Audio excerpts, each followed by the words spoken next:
A segunda iniciação do fogo, capítulo 14 do livro As Três Montanhas. Inquestionavelmente, podemos e até devemos asseverar, com grande ênfase, a existência transcendente e transcendental de dois tipos clássicos de ocultismo, de todo o variado conjunto de processos históricos e pré-históricos relacionados com a Terra e suas humanas raças, nos é dável inferir duas modalidades ocultistas, a saber, letra A, ocultismo inato. Letra B, ocultismo escolástico. A primeira dessas duas correntes é ostensivelmente antediluviana, a segunda é completamente pós-diluviana.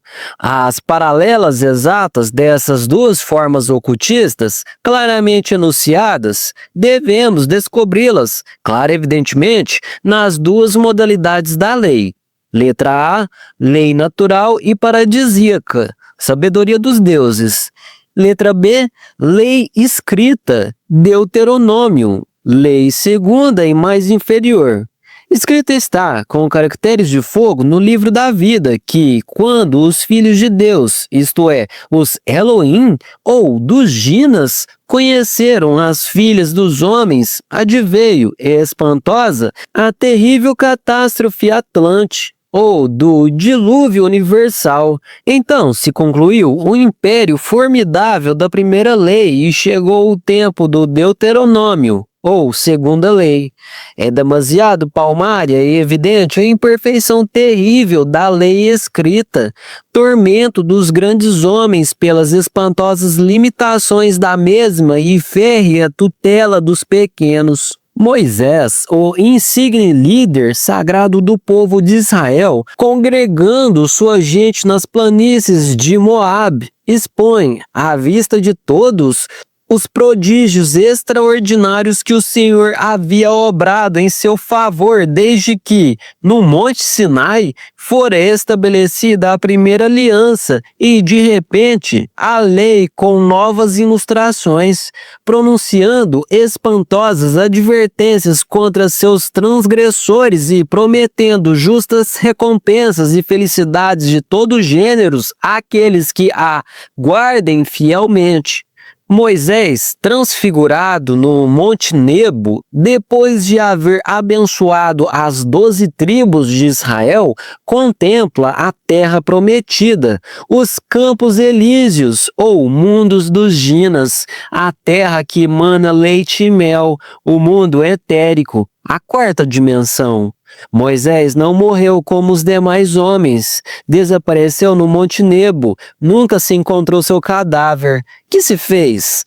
Moisés retornou à terra feliz dos cantos nórdicos e druidas, fez-se Gina, converteu-se em habitante do paraíso, com plena lucidez. Podemos verificar, de forma íntegra, o fato contundente, claro e definitivo de que é precisamente aí, no mundo superliminal, na quarta dimensão, onde outrora moravam as pessoas ditosas da antiga Arcádia. Quero me referir, de forma específica, às humanidades paradisíacas dos antigos tempos. Quando João, o Batista, foi degolado, o grande Cabir Jesus retira-se num barco para um lugar deserto e afastado, quer dizer, as terras Ginas, a quarta coordenada de nosso planeta Terra. E é ali onde opera com a multidão o milagre dos 5 pães e 2 peixes, dos quais comeram nada menos que 5.000 homens, sem contar mulheres e crianças, sobrando, ademais, 12 cestos cheios de pedaços. Ibidem, capítulo 14, versículos 15 ao 21. É ostensível que o grande sacerdote gnóstico Jesus teve que colocar também as multidões dentro da quarta dimensão com o evidente propósito de realizar o milagre.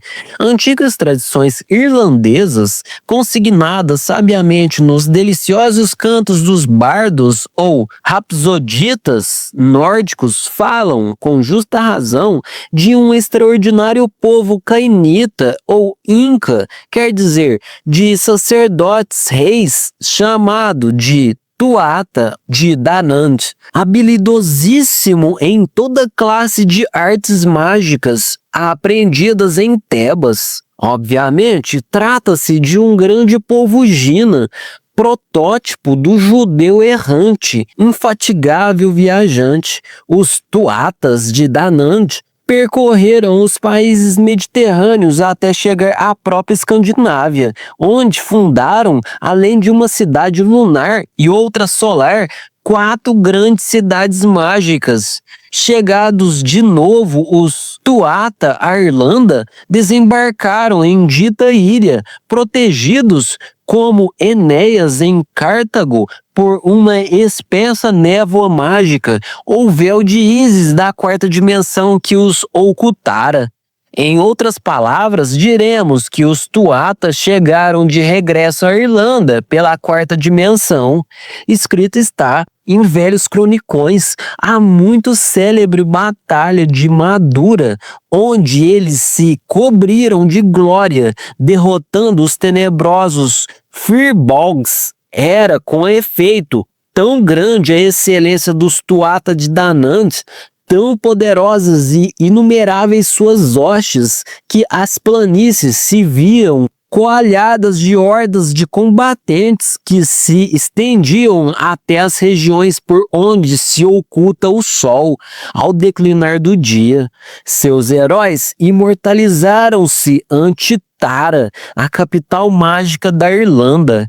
Os Tuata não chegaram a Erin em barco algum conhecido, nem ninguém conseguiu determinar claramente se eram pessoas nascidas da terra ou descendentes dos céus, nem se tratavam de entes diabólicos ou de uma nova nação que não poderia, de modo algum, ser humana, se por suas veias não corriam o régio sangue de Berhat, o infatigável, o fundador de Seine primitiva.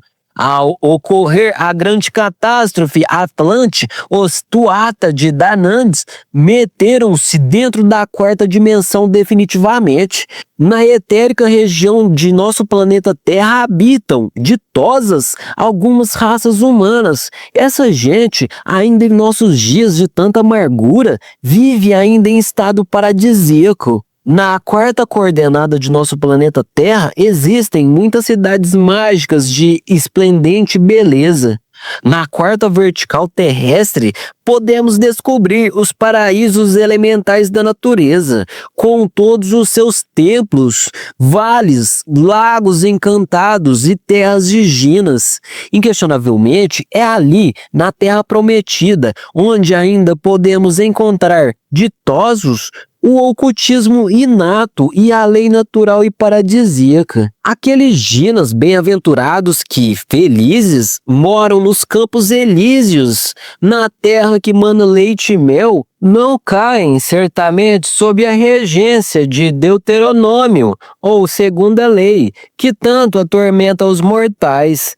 Obviamente, as multidões ginas, como aquelas conhecidas como os Tuata de Danann, moram ditosas no Éden sob a regência da primeira lei. 4 esotéricos símbolos mágicos levavam sempre consigo os Tuata de Danann, através de todas aquelas terras de seus exodos lendários. Letra A, uma gigantesca taça ou graal, símbolo vivo do útero feminino. Letra B, uma enorme lança de ferro puro, fálico símbolo masculino.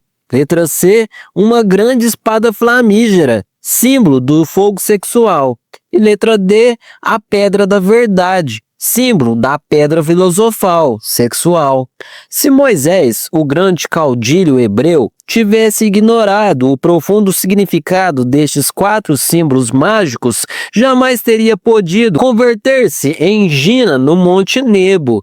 Assim o compreendi eu quando, prosternado diante do Logos do Sistema Solar, lhe pedira com inteira humildade o ingresso à segunda iniciação do fogo. Impossível esquecer aqueles instantes em que o bendito encomendara a certo especialista esta a sacra missão de conduzir, sabiamente, pela minha espinha dorsal, o segundo grau de poder do fogo. Eu queria conhecer a fundo os mistérios da quarta coordenada e penetrar, vitorioso, na terra prometida. Necessitava, com urgência máxima, inadiável, restaurar os poderes ígneos no meu fundo vital etérico. Quando a segunda serpente despertou para iniciar seu ascenso para dentro e para cima, ao longo da medula espinhal etérica, fui acolhido no templo com um grande festival cósmico. O Gina especialista me assistia durante a cópula metafísica. Litelantes e eu o percebíamos com o sexto sentido. Ostensivamente, não estava abandonado. O Gina me auxiliava com fortes passos magnéticos que iam desde o cóccix até a glândula pineal. Aquele mestre havia lançado sobre seus ombros uma grande responsabilidade moral. Devia conduzir-me inteligentemente o fogo vivente e filosofal ao longo do canal medular espinhal do famoso lingam, sarira teosófico, fundo vital do organismo humano. Obviamente, tal veículo é tão somente a secção superior do corpo físico, o aspecto tetradimensional de nosso corpo físico. Esta iniciação é muito mais trabalhosa. Assim o havia dito o Logos do nosso sistema solar. Entretanto, eu anelava com ânsias infinitas conhecer os mistérios do mundo etérico, entrar na terra prometida. O brilhante ascenso da segunda serpente ígnea ao longo do canal medular, de vértebra em vértebra e de chakra em chakra, realizou-se muito lentamente, de acordo com os méritos do coração. Cada vértebra espinhal de tipo etérico implica em determinadas virtudes. Ostensivelmente, devemos ser provados antes de chegar a tal ou qual vértebra. Recordemos que o ouro se prova com o fogo e a virtude com a tentação. Os pés dos tronos dos deuses têm animalescas formas. Os tenebrosos atacam incessantemente aqueles que intentam alcançar qualquer grau da maçonaria oculta na espinha dorsal. O céu se toma por assalto, os valentes o têm tomado. No país das 1001 noites também existem agápedes místicos. Eu estive numa dessas ceias. Os convidados fomos regiamente atendidos por cisnes de imaculada brancura às margens de um lago cristalino. Em outra ocasião, ensinou-me a seguinte lei cósmica: nunca mescles, dentro de uma mesma casa, forças contrárias, porque da mescla de duas correntes opostas resulta uma terceira força, a qual é destrutiva para todos. O corpo vital é constituído por 4 éteres. Letra A, éter refletor. Letra B, éter luminoso. Letra C, éter químico. Letra D, éter da vida. O primeiro destes éteres se encontra intimamente relacionado com os diversos funcionalismos da vontade e da imaginação. O segundo se acha associado secretamente a todas as percepções sensoriais e extrasensoriais. O terceiro é o embasamento de todos os processos bioquímicos orgânicos.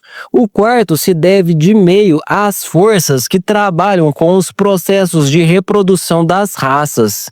Durante a segunda iniciação do fogo, aprendi a liberar os 2 éteres superiores para viajar com eles longe do corpo físico. Inquestionavelmente, as percepções clarevidentes e clareaudientes intensificaram-se extraordinariamente quando absorvemos em nosso corpo astral os 2 éteres superiores. Tais éteres nos permitem trazer ao cérebro físico a totalidade das recordações suprassensíveis.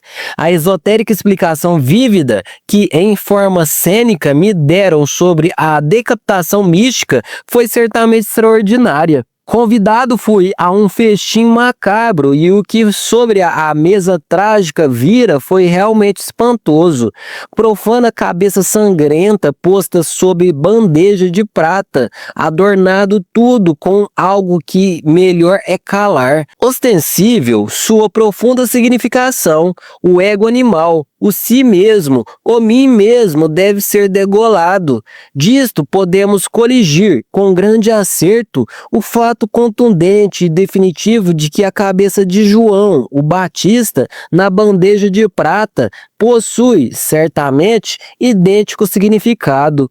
Inquestionavelmente, João, o precursor, ensinou essa terrível verdade, subindo à ara do supremo sacrifício. Esquadrinhando velhos cronicões com a constância de clérigo na cela, descobrimos o seguinte: os nazarenos eram conhecidos como batistas, sabianos e cristãos de São João.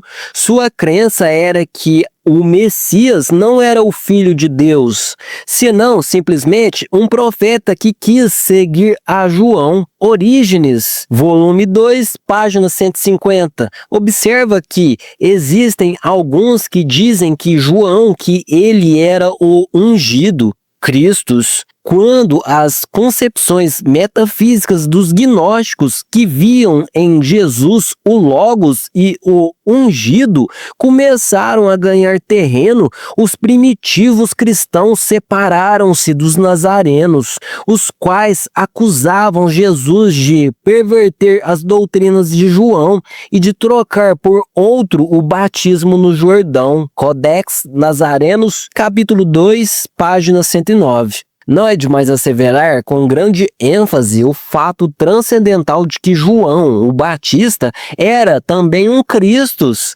Por outra parte, considerando o ponto de vista do Logos, unidade múltipla perfeita, pode-se dizer que salvou aos que morreram em si mesmos, a esses que decapitaram o ego animal e que venceram o reino das trevas ou inferno. Como consequência ou colorário, tudo isto o compreendi de forma íntegra, unitotal, ao ver a mesa macabra na sala do festim. Quando abandonei aquele antro insólito e abismal, os adeptos da fraternidade oculta deram-me um formoso presente. Trata-se de um minúsculo instrumento de magia, mediante o qual posso operar como teurgo, modificando a plástica. Aqueles que viram minhas fotos poderão evidenciar por si mesmos o fato concreto de que forma voluntária manejo a plástica. Variadas formas do meu rosto desconcertaram a meus melhores fotógrafos. Entretanto, confesso, francamente sem rodeios, que não sou eu que tenho este poder, senão o íntimo, meu real ser interior, Atman, o inefável. Ele opera sobre a plástica quando é indispensável. Minha insignificante pessoa nada vale, a obra é tudo. Eu, certamente, não sou mais que um simples gusano do lodo da terra.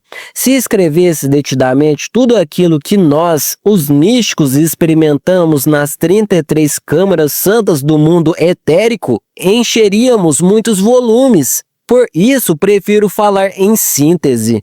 Quando o segundo grau de poder do fogo chegou à altura da laringe criadora, fui metido no cárcere. A ata acusatória dizia textualmente o seguinte: este senhor, além de cometer o delito de curar aos enfermos, é também autor de um livro intitulado O Matrimônio Perfeito, o qual é um atentado contra a moral pública e os bons costumes dos cidadãos. Foi, portanto, no horripilante calabouço de uma velha prisão sul-americana onde tive que passar pela clássica cerimônia da decapitação. Então vi, ao pé de um velho torreão, minha divina mãe Kundalini com a espada flamígera em sua destra, decapitando uma criatura. Ah, já entendo, exclamei nas pavorosas trevas do horrível calabouço. Posteriormente, entrei neste estado delicioso que na Alta Yoga se conhece como Nirvikalpa Samadhi. Fora deste outro calabouço que se chama corpo físico, extasiado, experimentei em mim mesmo a grande realidade interior profunda. Ela, minha mônada, entrou em mim, em minha alma, e então me transfigurei totalmente. Com plenitude lúcida, a mim mesmo me vi integralmente. Ele é o quinto dos 7 espíritos ante o trono do Cordeiro e eu sou o seu Bodhisattva. Isto nos vem a recordar aquela frase de Maomé: Alá é Alá e Maomé seu profeta. Ao sair daquela prisão, dirigi-me para casa. Ali me aguardavam meus melhores amigos. Dias depois, o segundo grau de poder do fogo fazia contato direto com o átomo do Pai, situado no campo magnético da raiz do nariz. Então vi, em visão noturna, a estrela flamígera, com o olho de Deus no centro. A pentalfa resplandecente se desprendeu do Cristo Sol para brilhar sobre minha cabeça. O festival cósmico da noite da iniciação foi extraordinário. Do umbral do templo vi meu real ser, o íntimo, crucificado em sua cruz, no fundo sacratismo do santuário e ante os irmãos da fraternidade oculta. Enquanto ele recebia a iniciação, eu, no vestíbulo do templo, acertava contas com os senhores do karma.